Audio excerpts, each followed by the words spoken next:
दोस्तों परसों के वीडियो में कमेंट आया था कि भैया दुकान के अंदर कोई कस्टमर ही नहीं आ रहा। तो भाई बैठे बैठे कस्टमर नहीं आने वाला, कस्टमर बनाना पड़ता है। और अगर नहीं आ रहा तो उसके ऊपर अपने को मेहनत करनी पड़ेगी। ऐसा नहीं है कि अपन दुकान खोल के बैठ गए, कस्टमर आए नहीं, उस पर मेहनत अपन नहीं कर रहे हैं। मान लीजिए मैं तो एक मैन्युफैक्चर हूँ, तो मैं ज़्यादा से ज़्यादा क्या कर सकता हूँ, मैं कुछ चीज़ें ऐसी नहीं बना सकता हूँ अपने होलसेलर के लिए। या कोई होलसेलर है, उसके अगर ग्राहकी नहीं है तो उसको क्या करना रहेगा, अपने रिटेलरों के पास खुद जाना पड़ेगा। भाई अगर वो खुद जाएगा और रिटेलर्स के पास में जाएगा, उसको क्या चीज़ की रिक्वायरमेंट है, उसको ऐसी प्रोडक्ट ऐसी देगा कि उसको आगे भी रिक्वायरमेंट और मतलब अच्छी रेट वाइज अगर उसको चीज़ें देगा। और अगर यही मैं बात करूँ रिटेल के अंदर, तो कस्टमर को ऐसी चीज़ दो कि वो दोबारा लौट के तुरंत आए। मतलब ऑफर्स वाले आइटम चला दो भाई, रिटेल वाले होलसेल वाले भी ऑफर्स वाले चला लो। मैन्युफैक्चरिंग वाले को ये कहो कि हमें इस रेट के अंदर एक कपड़ा चाहिए, बैठे रहने से कुछ होने वाला नहीं है। आज अपन इस वीडियो के माध्यम से बताऊंगा मैं आपको कि कौन कौन से पॉइंट है जिनमें अपनी दुकानदारी अपन ग्रो कर सकते हैं। ठीक है, नंबर 1 पॉइंट रहने वाला है मार्केटिंग। मार्केटिंग के अंदर कैसे, जैसे पेपर्स आते हैं अपने, तो पेपर के अंदर अपने अपना वो पंपलेट डलवा दिया, अपने नाम का पंपलेट डलवा दिया, मार्केटिंग कर दी, बढ़िया मार्केटिंग कर दी, एडवर्टाइजिंग कर दीजिए, उसका ऑफर के आइटम डाल दीजिए, है ना। दूसरी चीज है सोशल मीडिया को इंस्टॉल करें। भाई सोशल मीडिया कैसे इंस्टॉल है, अपना प्राइवेट अकाउंट वगैरह बनाओ, अपनी उसमें लोकेशन प्रॉपर डालो उसके अंदर, ठीक है। और व्हाट्सएप इंस्टाग्राम के जरिए स्टेटस पे डेली अपडेट करते रहो। और तीसरी सबसे बड़ी चीज़, गूगल स्टोर पे आपका दुकान का एड्रेस मेंशन होना चाहिए। आसपास के एरिया वाला अगर कोई आदमी है, उसको अगर आपकी मतलब वो अगर लिखे बेस्ट साड़ी, तो आपका नाम वहाँ पे आना चाहिए। आपकी लोकेशन, आपका डिस्टेंस कितना है उस एरिया से, आपको उसमें प्रॉपर मेंशन करना चाहिए। दूसरा पॉइंट आ गया, ग्राहकों को आकर्षित अपन कैसे कर सकते हैं।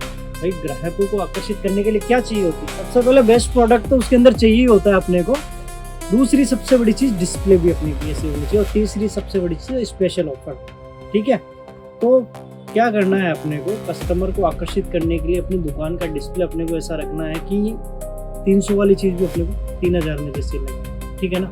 दूसरी चीज, स्पेशल ऑफर लगा दीजिए, बाय 1 गेट 1 फ्री वाला, जैसे अमेजोन, मीशो और फ्लिपकार्ट वाले लगाते हैं, तो वैसा भी आप उसके अंदर एड ऑन कर सकते हो। ठीक है, तो ये दो चीज क्या होगी कि लोगों को अपनी दुकान की ओर आकर्षित कैसे करें। फेस्टिवल ऑफर्स लगाइए, दिवाली का ये ऑफर है, होली का ये ऑफर है, फेस्टिवल आ गया आज इसका ये ऑफर है। तो मतलब आप ऐसे ऐसे ऑफर अगर अपने व्यापार में ऐड करते रहेंगे तो दुकानदारी में दोस्तों ये छोटी छोटी चीजें, दुकानदारी में ये चीजें बहुत ज्यादा मैटर करती है, छोटे छोटे पॉइंट। तीसरे प्रोडक्ट की मैं बात करता हूँ तो मार्केट का सर्वे जरूर करेंगे। भाई किसी भी मैन्युफैक्चरिंग कंपनी से आप काम कर रहे हो तो एक कंपनी से डिपेंड मत रहो, दूसरी कंपनी, तीसरी कंपनी, हमेशा हर कंपनी का अलग अलग प्रोडक्ट उसको जज करो, उसको देखो कि इस भाई की ये क्वालिटी का, ये रेट का ये प्रोडक्ट है, ये 2 पीस है या ये साड़ी है, ये लहंगा है, ये अपने को ये कंपनी इस रेट के अंदर अगर अपने को प्रोवाइड करवा रही है तो दूसरी कंपनी का क्या। तो हमेशा अपने को रेट भी उसके अंदर जज करना है। दूसरी चीज, अपने को क्या ऐड करना है, अपने को उसके अंदर नए नए प्रोडक्ट ऐड करने हैं।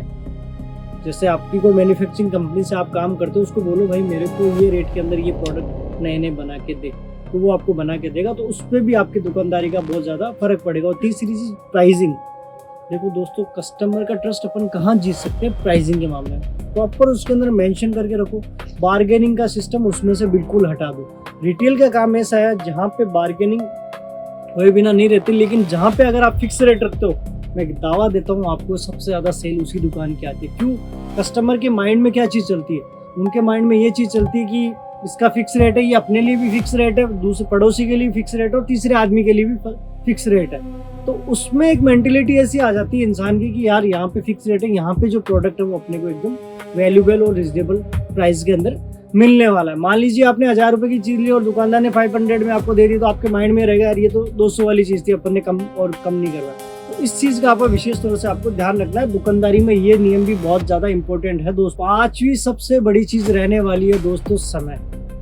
भाई एक समय होना चाहिए अपना। कैसे, मैं बता देता हूँ कि सुबह जैसे अपने को 9 बजे दुकान ओपन करनी है तो अपने को 9 बजे ही करनी है। 9:05 हो सकता है, 9:10 हो सकता है, 9 उसका 9 से 11 नहीं होना चाहिए। क्या होता है कि कस्टमर के पॉइंट ऑफ व्यू में एक चीज़ रहती है कि यार वो दुकान इतनी बजे खुलेगी। पर्टिकुलर आप मान लीजिए कि किसी ट्रेन का टाइमिंग मान लीजिए कि आपका जैसे लोकल ट्रेन होती है और पैसेंजर ट्रेन होती है और एक होती है कि VIP ट्रेन। मान लीजिए कि उसका टाइम, रनिंग टाइम फिक्स है, तो अपने को कैसे माइंड में रहता है कि यार ये ट्रेन इस टाइम पे आएगी, तो ऐसे ही कस्टमर को भी होना चाहिए कि भाई 9 बजे उन भैया की दुकान ओपन हो जाती है। ऐसा नहीं कभी आप 9 बजे खोल रहे हो, कभी आप 11 बजे खोल रहे हो, कभी आप 12 बजे खोल रहे हो, तो उससे आपका व्यापार नहीं चलेगा दोस्तों। अगर आपको व्यापार के अंदर रियल में मेहनत करनी तो उसको समय देना पड़ेगा। पूरा जो 10-12 घंटे आप उसको दे रहे हो, मैं ये नहीं कहता फैमिली को टाइम नहीं देना चाहिए, फैमिली को भी टाइम देना चाहिए, लेकिन व्यापार को अगर जब तक जितना टाइम आप दोगे व्यापार को, उतना ही आपका व्यापार आगे जाके ग्रो करेगा। ये छोटी छोटी चीजें हैं दोस्तों जो आप व्यापार के अंदर इंक्लूड करते हो ना। आज अपना मेन पॉइंट क्या था कि दुकानदार आता ही नहीं है, दुकानदार अपनी दुकान में आता ही नहीं, तो क्यों आएगा भाई? जब आप बैठे हो, रिटेल का काम ऐसा है या होलसेलर का काम ऐसा है या मैन्युफैक्चरिंग काम, आज अगर मैं कोई प्रोडक्ट है, मैं एक ही प्रोडक्ट बनाता जाऊंगा लाइफ टाइम तक, तो चलेगा क्या? ट्रेंडी बनाना पड़ेगा, कुछ हटके मार्केट से चलना पड़ेगा। सब जो लोग अगर चाय चीनी बेचेंगे तो गेहूं कौन बेचेगा?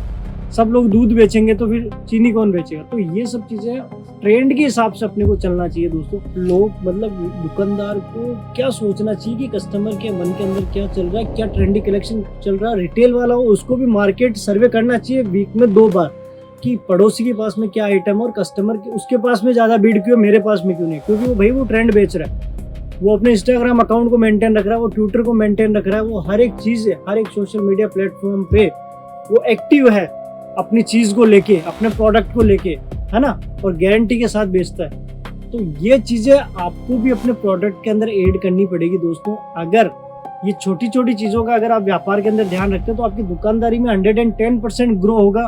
प्लस आप जो चीज सोच रहे हो, आप रिटेल से होलसेलर, होलसेलर से आगे जाके आप मैन्युफैक्चर भी अगर बनना चाहते हो, तो ये छोटे छोटे पॉइंट्स आपको व्यापार के अंदर एड ऑन करने पड़ेंगे। टाइमिंग का ध्यान रखना पड़ेगा, मार्केटिंग का ध्यान रखना पड़ेगा, प्रोडक्ट का ध्यान रखना पड़ेगा, रेट एंड प्राइस का ध्यान रखना पड़ेगा, कॉस्टिंग का ध्यान रखना पड़ेगा, प्लेन वगैरह सब रॉ मटेरियल, हर एक चीज को आपका नॉलेज होना चाहिए। लेकिन स्टार्टअप जो होता है वो रिटेल से ही होता है, रिटेल से इंसान होलसेल में कन्वर्ट होता है, होलसेल सेमी होलसेलर में, और सेमी होलसेलर से मैन्युफैक्चर में।